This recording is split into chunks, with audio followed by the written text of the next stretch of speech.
Now, Graham, you've been reporting on the environment for a very long time now.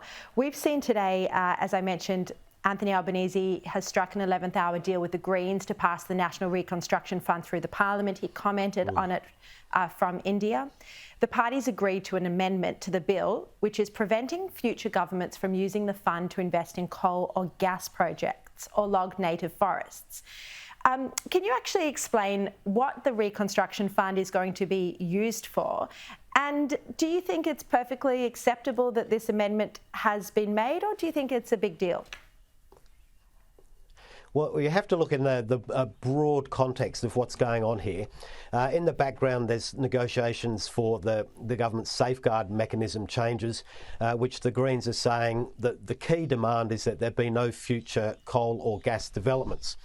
The fund that was the subject of legislation today is looking at investing in industry going forward. And not necessarily fossil fuel industry, but in the past, the Morrison government has said, well, look, they will use these kind of funds to kickstart gas development in the Beetaloo Basin and build pipelines and other things. The Greens have said, we don't want this fund to be used for that.